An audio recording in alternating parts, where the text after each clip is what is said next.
想 BB 有健康嘅牙齒，家長就要從小幫 BB 培養每晚清潔口腔嘅習慣。當 BB 出咗上下門牙之後，你就可以用嬰兒牙刷同埋凍滾水幫佢哋刷牙㗎啦。幫 BB 清潔口腔一共有3個步驟。首先就係用梘液徹底清潔雙手，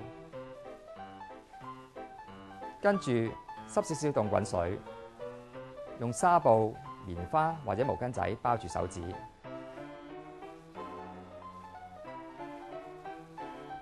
然後輕輕貼住 BB 嘅牙肉，由上到下抹一個圈。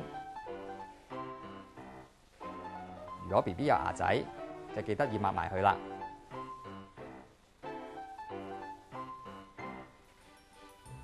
另外，要預防幼兒蛀牙問題，家長要記住，千祈唔好俾 BB 一邊瞓覺一邊食奶，同埋最好喺14個月大之前就完全戒用奶樽，轉用杯嚟飲奶。